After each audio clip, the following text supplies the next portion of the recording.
going to start off by giving all praises, honor, and glory to Yahweh Ba'ashem Yahweh Shai, Ba'ashem Kakwadash.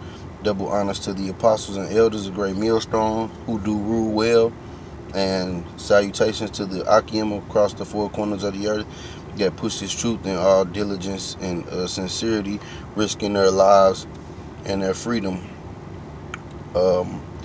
Just wanted to get a quick lesson in, because this devil is on his way out, man. They losing their mind.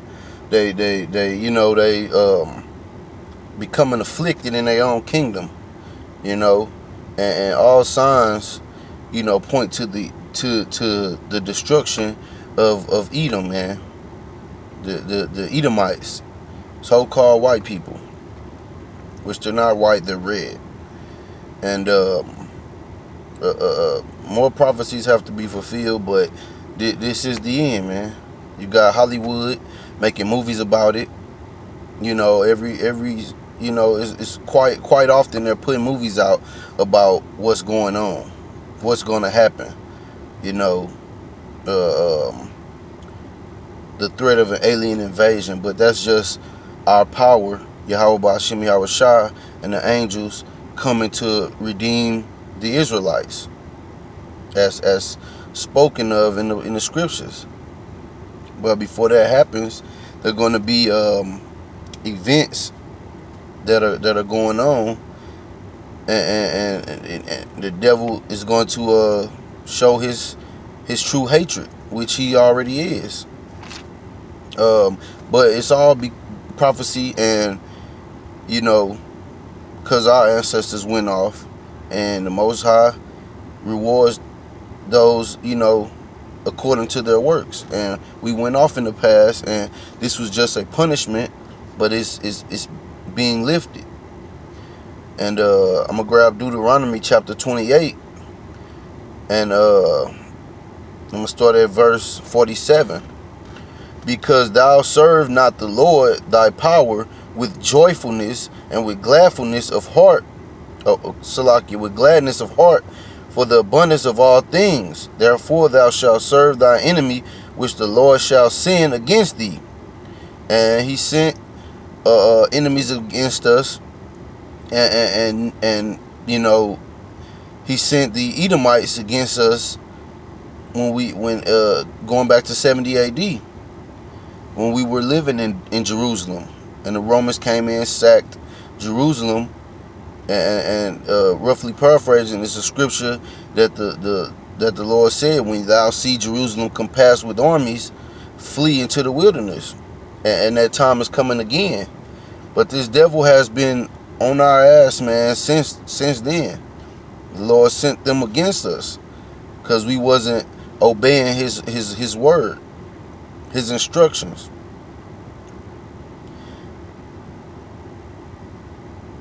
And shall send against thee in hunger.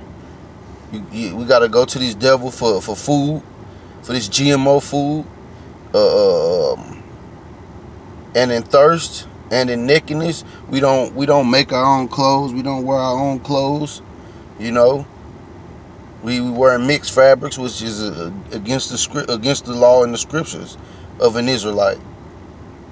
And in want of all things, and he shall put a yoke of iron upon thy neck until he have destroyed thee. And that happened during slavery. You look up all the pictures on Google of yoke of iron, you're gonna see Judah with chains around his neck and bound hand and foot. That was all prophecy, man. It's talking about the Israelites.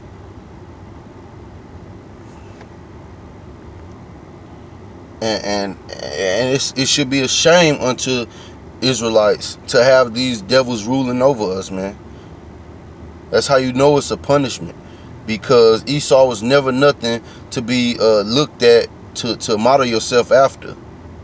And I'm gonna get Job 30th chapter to show just how low down they are. And this is Job 30 chapter 1. But now they that are younger than I have me in derision, whose father I would have disdained to have set with the dogs of my flock. So Job wouldn't even let Edomites stay around his dogs, man, because they'll be popping the dogs, kissing on them, sexing on them, doing all kind of madness, all vile acts, you know. So Job wouldn't even want them around his dogs, man, let alone ruling over him. Verse 2, yea, whereto might the strength of their hands profit me, in whom old age was perished. For want and famine they were solitary, fleeing into the wilderness, in former time desolate and waste, who cut up mallows by the bushes and juniper roots for their meat. They were driven forth from among men, they cried after them as after a thief. So we chased these devils out, man, and pushed them up into the mountains, man. Mount Seir, you know, over there in Russia, Georgia, or Georgia, Russia, Slovakia, and to dwell in the clefts of the valleys, in caves of the earth, and in the rocks, cause they know they the cavemen, man. They are the real cavemen, having no culture, no language, you know, eating lice off the backs of each other, grunting, and they are the cavemen, and we showed them how to be.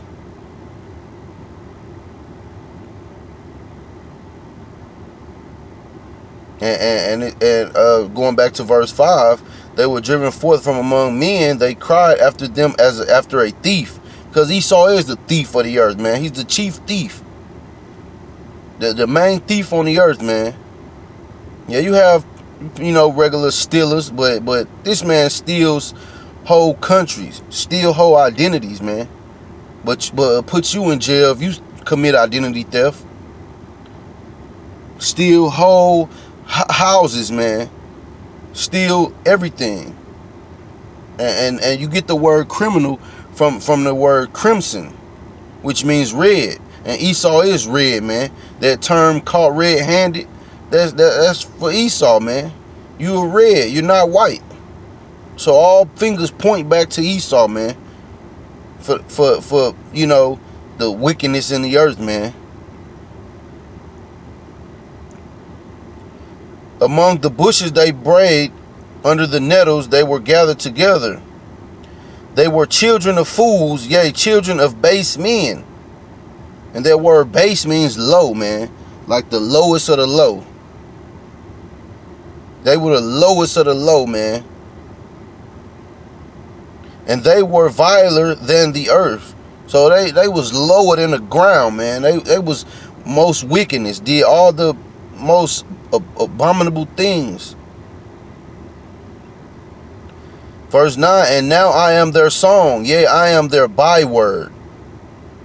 And that word byword is basically like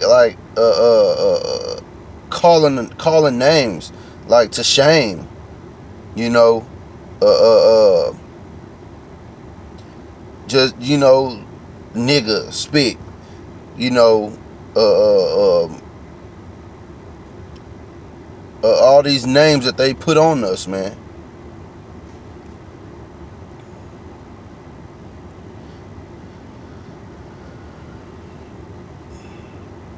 But I'm gonna jump to the book of Zechariah, because it's showing you who the Edomites are, man. To this day, they're not done away with until the Most High does away with them, and the whole earth is gonna know. It's not gonna be a secret. This is Zechariah chapter 11, verse 5.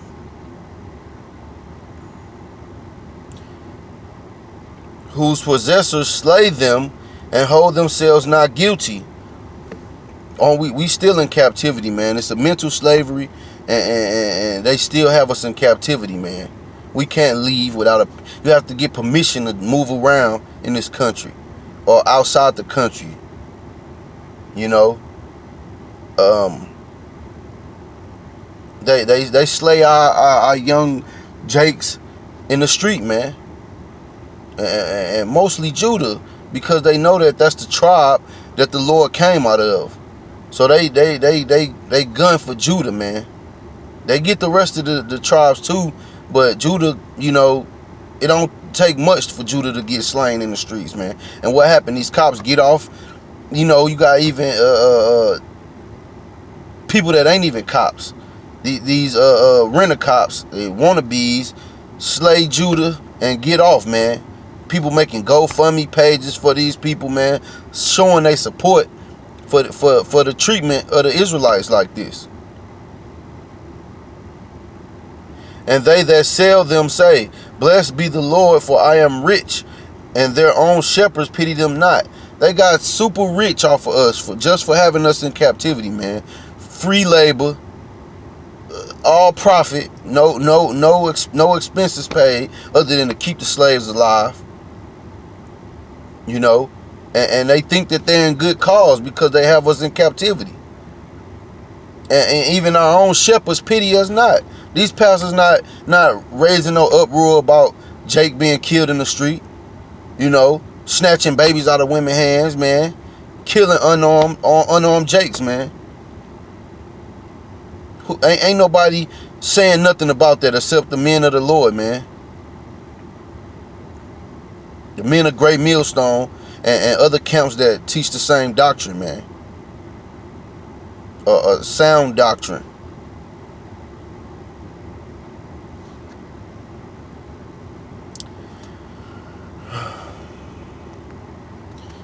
This is Lamentations chapter 4, verse 18. They hunt our steps, that we cannot go in our streets. Our end is near, our days are fulfilled, for our end is come. Our persecutors are swifter than the eagles. There again, Edom is always compared to the eagle. What is America's the symbol for this country? The eagle.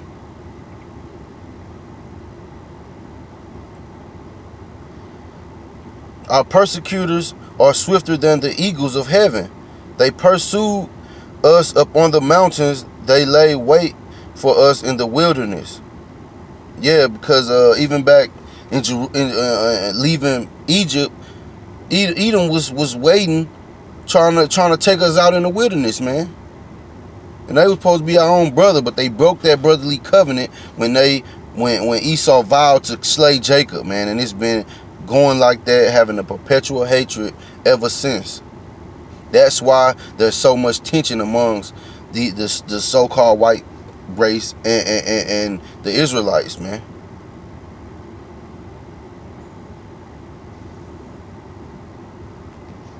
But the Lord he's turning this around, and our curses are becoming Esau's curses, falling upon the nation of Edom. You know, like I said, they becoming homeless in their own society. You know, they losing it. They losing grasp on the world. You know, and this is Obadiah chapter 1 verse 2. Behold, I have made thee small among the heathen. Thou art greatly despised. Yes, because all the rest of the heathens are turning their backs on Edom, man. They ready to wage war on Edom, Esau, and even other Edomite nations. You know, you got Russia and Germany, and you know they teaming up with other heathen nations to take down part of their own nation. And the scripture said he's gonna turn the Egyptians against the Egyptians. These Edomites are the modern day Egyptians, because they in the rulership seat right now, and they have us in captivity. And you know, and it also says, if Satan's house be divided, how shall it stand? Roughly paraphrasing, because you know Esau is the physical counterpart of the demon Satan. He is the devil in the flesh, and they against each other. So their house will not stand for long. Verse 3, the pride of thine heart hath deceived thee, thou that dwellest in the clefts of the rock, whose habitation is high, that said in his heart, who shall bring me down to the ground? The Most High, that's who. The Most High, that's who. That's why you've been able to go as if you've been unpunished all this time. Even back from being Cain, when you're cursed with leprosy. The scriptures say, whoever shall slay Cain shall be slain. Roughly paraphrasing, but the Lord put that out there because he wanted to be the one to take Esau down. And Esau was the spirit of Cain before he was Esau. That was the spirit of Cain, man. Slayed his brother. Esau slayed his brother as well. Well, tried to vow to slay his brother as well, man.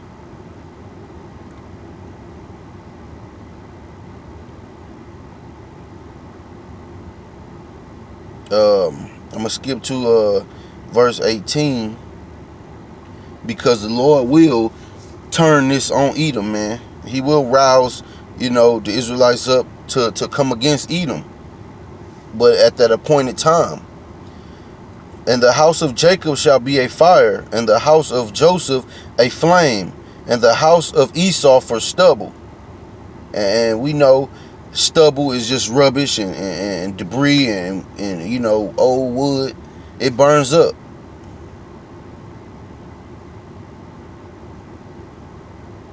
So Salaki, let me start at 17. But upon Mount Zion shall be deliverance, and there shall be holiness, and the house of Jacob shall possess their possessions. So we're going to get Edom. We're going to get the riches. We're going to get the world. And the house of Jacob shall be a fire, and the house of Joseph a flame, and the house of Esau for stubble. And they shall kindle in them, and devour them, and there shall not be any remaining of the house of Esau, for the Lord hath spoken it. So we gonna possess the possessions of Edom. We're gonna be the rulers. We're gonna take over through the power of Yahweh Ba'ashem Yahweh Shah, of course. I'm gonna grab a few more. This is Amos chapter 9 verse 12. That they may possess the remnant of Edom and all of the heathen which are called by my name, saith the Lord that doth this. So we're going to possess Edom. They're going to be in captivity under us, man. And at the end of that 1,000 years of captivity for Edom, they're going to be burned. They're going to be put off of the earth, man. You ain't going to see an Edomite. And the time they in captivity, you ain't going to see an Edomite without a chain on their neck. Not blingy. I'm talking about big, bulky railroad chains or whatever our imagination can bring to us to bind them down. Ball and chain, man.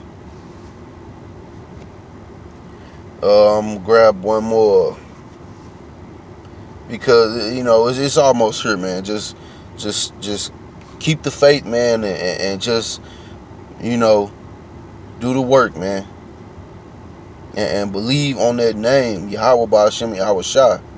That's the only name that can bring deliverance to Israel, man.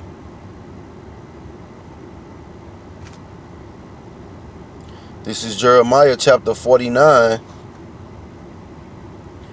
and verse 10. But I have made Esau bare. I have uncovered his secret places. Just like you see everybody exposing the dirty secrets of America. Sex trafficking, child sacrifices, the agenda to keep the Israelites down, the history and the records that they've hidden, he's being exposed, man. And he shall not be able to hide himself. His seed is spoiled, and his brethren and his neighbors, and he is not. So the Lord is uncovering all the things that Esau has lied about. He has set up a system of white supremacy, so-called white supremacy. You know, he's rigged the game up to where he won't seem like the piece of shit that he is. But he's being seen. That stanky piece of shit is starting to be smelled. And he can't hide the smell of it. But I hope this has been an edifying lesson. And I want to say shalom and a baba ball. We almost home, man.